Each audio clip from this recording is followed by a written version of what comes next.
Donc cette présentation est la seconde partie sur l'insuffisance cardiaque. On va traiter plus précisément de la prise en charge de l'insuffisance cardiaque aiguë et de l'insuffisance cardiaque chronique. Tout d'abord l'insuffisance cardiaque aiguë. La présentation peut être variable. Voici une proposition d'interprétation qui est dans les recommandations européennes. On peut définir différents phénotypes d'insuffisance cardiaque aiguë en fonction du degré de congestion. Donc soit les patients ont des signes congestifs nettement visibles, congestion pulmonaire avec la présence de crépitants, avec la présence d'épanchements pleuraux, congestion périphérique avec des œdèmes des membres inférieurs, une turgescence jugulaire, ou bien ces signes peuvent être parfois absents, donc c'est plus rare, mais on peut noter ce type de phénotype. Et le second élément à prendre en compte, c'est le degré de perfusion systémique.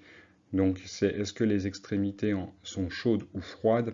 Quand les extrémités sont froides, cela peut signer donc un bas débit cardiaque, état de choc cardiogénique, et s'accompagner d'une hypotension clinique, mais pas toujours, et une hypoperfusion des organes qui peut entraîner une confusion et une oligurie.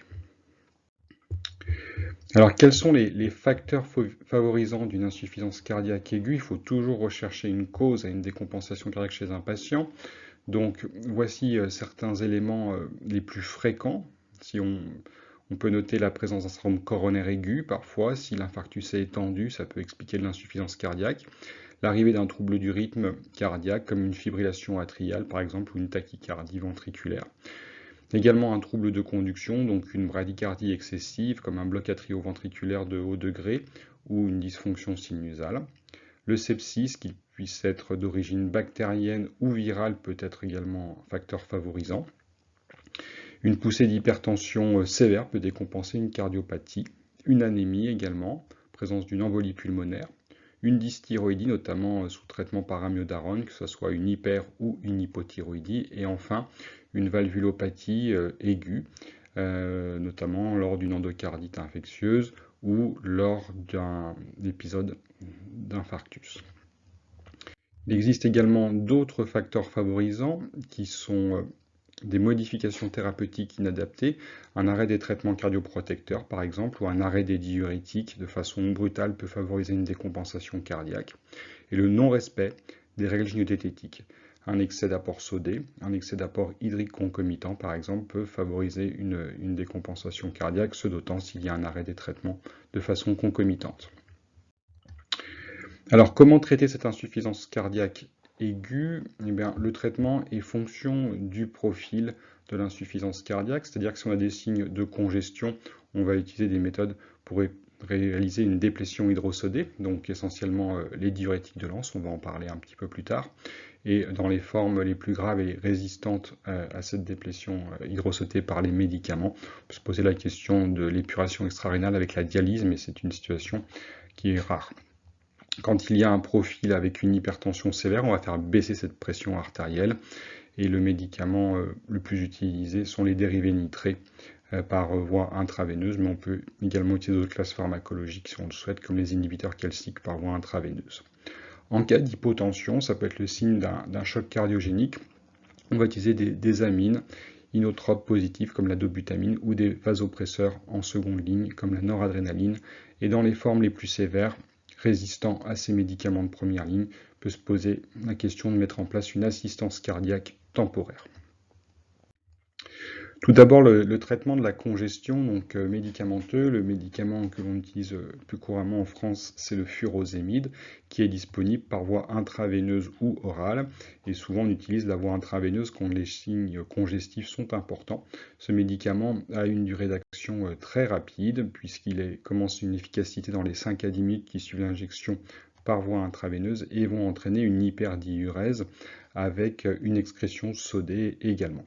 Les autres diurétiques que vous voyez sont beaucoup moins puissants, donc on va les utiliser si besoin en association avec le furosémide, ça peut être le cas de l'hydrochlorothiazide, ça peut être le cas de la spironolactone qui a surtout également un effet épargneur de potassium qui peut nous aider. Les inhibiteurs de SGLT2 ou glyphosine ont un effet natriurétique qui peut potentialiser l'effet du furosémide, mais seul il est relativement faible pour traiter une insuffisance cardiaque aiguë. Et l'acétazolamide peut également avoir un effet additif avec le furosémide. Donc en première ligne le furosémide et les autres en cas de résistance notamment au furosémide ou si on veut corriger un trouble hydroélectrolytique. Concernant l'utilisation du furosémide, on peut utiliser des administrations par bolus intermittent, toutes les 6 à 8 heures par exemple. On peut utiliser le protocole CARES-HF qui s'adapte en fonction de la dose habituelle du patient quand il a une insuffisance cardiaque chronique. Donc chaque palier correspond à une dose de diurétique orale administrée de base au patient. Et donc on va réaliser un bolus, puis la mise en place d'un pouce-seringue en fonction de chacun des paliers. Donc ça peut commencer pour le premier niveau chez un patient qui prend 40 à 80 mg de furosémide par jour, par un bolus de 40 mg IV de furosémide suivi d'un pouce-seringue de 125 mg par 24 heures. Vous voyez chez les patients qui prennent des fortes doses de furosémide orale à plus de 240 mg par jour, ça peut être un bolus de 80 mg suivi d'une perfusion de 750 mg par 24 heures de furosémide.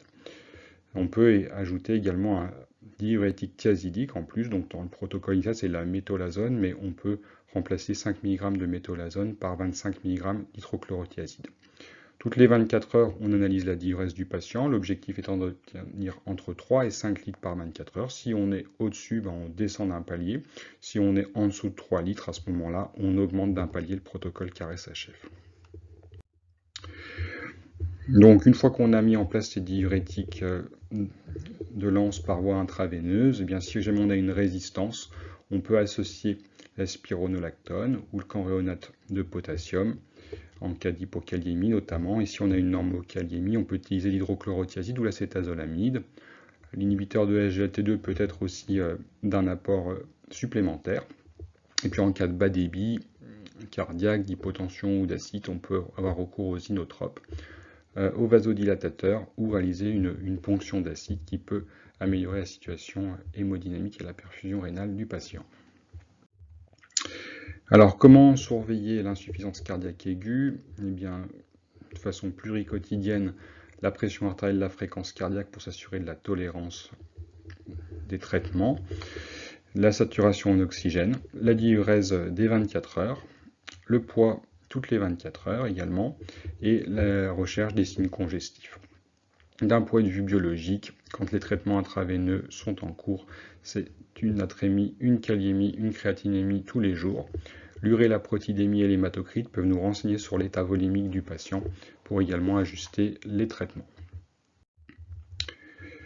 Il faut également penser bien sûr au traitement étiologique. Comme on l'a discuté, il peut y avoir des facteurs favorisants. Chaque facteur favorisant peut être traité pour son propre compte. Reperfuser un syndrome coronaire aigu, réduire une arythmie par des antiarythmiques ou un choc électrique. En cas de trouble de conduction qui persiste, on peut utiliser des médicaments chronotropes positifs, une sonde d'entraînement ou la pose d'un pacemaker. Le sepsis peut être traité également par antibiotiques en cas d'une infection bactérienne. S'il y a une poussée d'hypertension artérielle, un traitement antihypertenseur. En cas d'anémie, une transfusion. L'embolie pulmonaire doit être traitée par un traitement anticoagulant. Les dysthyroïdies relèvent de traitements spécifiques et une valvulopathie aiguë peut être corrigée par voie chirurgicale ou percutanée en fonction du contexte. La deuxième partie, c'est le traitement de l'insuffisance cardiaque chronique. Finalement, il y a quand même relativement un continuum entre la première partie qui est aiguë et le chronique, puisque certains médicaments de l'insuffisance cardiaque chronique vont être administrés et titrés dès la phase aiguë. Et ensuite, on va essayer de continuer cette titration. Dans l'insuffisance cardiaque chronique, il faut également réaliser un traitement étiologique, c'est très important.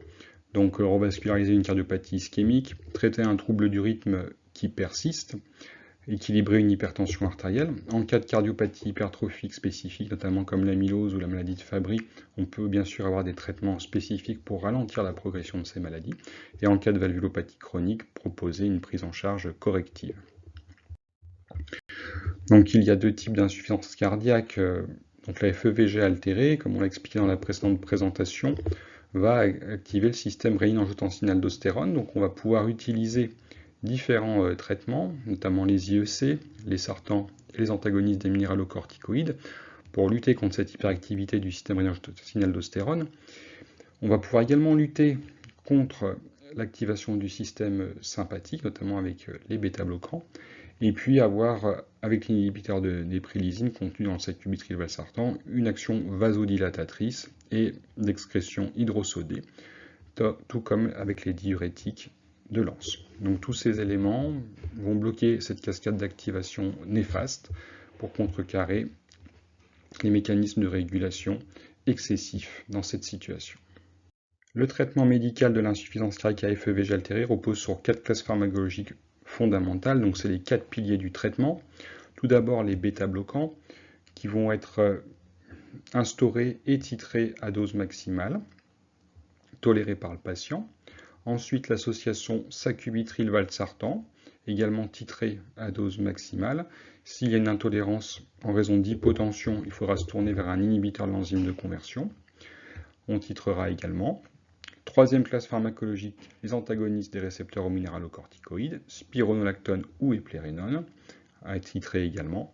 Et enfin, les inhibiteurs de SGLT2 ou glyphosine, avec un seul palier qu'il faudra également mettre en place. Donc ces 4 classes sont fondamentales parce qu'elles améliorent le pronostic de l'insuffisance cardiaque à FEVG altérée et leur titration est également fondamentale pour optimiser le pronostic des patients. Ces 4 classes pharmacologiques ont des propriétés qui sont différentes. Certaines ont des effets de décongestion, comme les inhibiteurs de SGLT2, les antagonistes des récepteurs aux minéralocorticoïdes. D'autres ralentissent la fréquence cardiaque, c'est le cas des bêta-bloquants. Et globalement, l'effet sur la pression artérielle est modeste pour les inhibiteurs de SGLT2 et les antagonistes des minéralocorticoïdes. Par contre, il est plus marqué par les IEC, l'ARA2 ou l'association sacubitril/valsartan. Donc cette titration dépend de la classe pharmacologique. Inhibiteur de SGLT2, un seul palier, donc pas de titration. Spironolactone ou éplérinone, 2 paliers, 25 et 50 mg, donc à titrer, en surveillant la kaliémie et la pression artérielle des patients. En cas d'hyperkaliémie au-delà de 5,5, il faudra limiter la dose, mais par contre, une kaliémie entre 5 et 5,5 est tout à fait tolérable, il faudra simplement la surveiller au cours du temps. Pour les inhibiteurs de l'enzyme de conversion ou le sacubitril/valsartan, en général, il y a au moins 3 paliers de titration, donc à surveiller en fonction du niveau de pression artérielle et de la kaliémie. Et attention aux hypotensions orthostatiques symptomatiques qui peuvent faire diminuer le traitement. Pour les bêta-bloquants, il y a également 3 paliers, avec une fréquence cardiaque cible en général admise entre 50 et 70 par minute.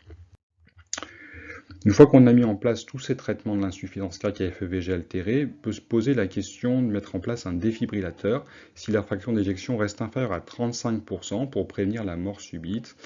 Cet élément est plus important en termes de preuves pour les cardiopathies ischémiques que pour les non-ischémiques.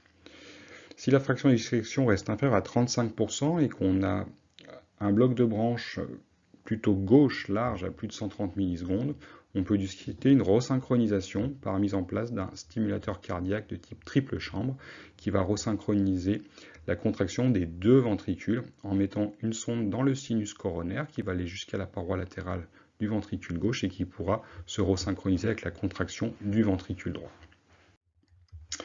L'insuffisance cardiaque terminale peut être prise en charge en l'absence de comorbidité lourde par une transplantation cardiaque ou une assistance cardiaque de longue durée. Bien sûr, cette population est relativement restreinte au vu de l'ensemble des patients insuffisants cardiaques, mais peut être une destination de traitement pour des patients relativement jeunes avec peu de comorbidité. Concernant l'insuffisance cardiaque, maintenant à FEVG préservé. Eh bien, le niveau de preuve pour les 3 premières classes que vous voyez n'est pas présent. Donc on les utilisera uniquement en cas d'hypertension artérielle pour les IEC et les bêta-bloquants. Et puis, par contre, il faudra bien mettre en place les inhibiteurs de SGLT2, les glyphosines, qui sont la seule classe pharmacologique qui a démontré de façon formelle une amélioration du pronostic des patients qui ont une fraction d'éjection préservée ou modérément altérée. Alors il existe également des soins préventifs qui sont très importants à mettre en place dans l'insuffisance cardiaque chronique. Tout d'abord la vaccination antigrippal qui doit être annuel pour prévenir les épisodes de décompensation cardiaque. Il en est du même du pneumocoque, donc 2 doses initialement, puis un rappel tous les 5 ans. Et la vaccination anti-Covid, ça sera en fonction de l'évolution de la pandémie. Elle était bien sûr recommandée au cours des différentes pandémies. Concernant la carence martiale, donc, il faut la corriger, le niveau de preuve est plus fort quand la fraction d'éjection est à moins de 50% que quand elle est supérieure à 50%. Il y a deux situations, donc quand la ferritinémie est inférieure à 100 nanogrammes par millilitre, c'est une carence martiale absolue, et ça peut être une indication donc, de supplémentation. Et quand la ferritinémie est entre 100 et 300, et que le coefficient de saturation à transférine est à moins de 20%, c'est une carence martiale relative, qui est également une indication de supplémentation martiale. Donc habituellement c'est le fer inject qui est utilisé en nivelant sur 15 minutes et à la dose maximum de 1000 mg par semaine. Donc la dose de fer utilisée, on peut utiliser cet ABAC pour savoir quelle est la quantité dont a besoin le patient. La plupart du temps il s'agit de 1000 mg parce que la plupart des patients ont une hémoglobine entre 10 et 14 grammes par litre et un poids entre 35 et 70 kg. Mais dans certaines situations, on peut monter jusqu'à 2 grammes, donc il faudra réaliser 2 injections séparées. Pour le suivi du patient, les soins préventifs sont aussi très importants en termes d'éducation thérapeutique et de suivi. Rappeler les règles diététiques, la surveillance du poids, la compréhension des traitements est majeure.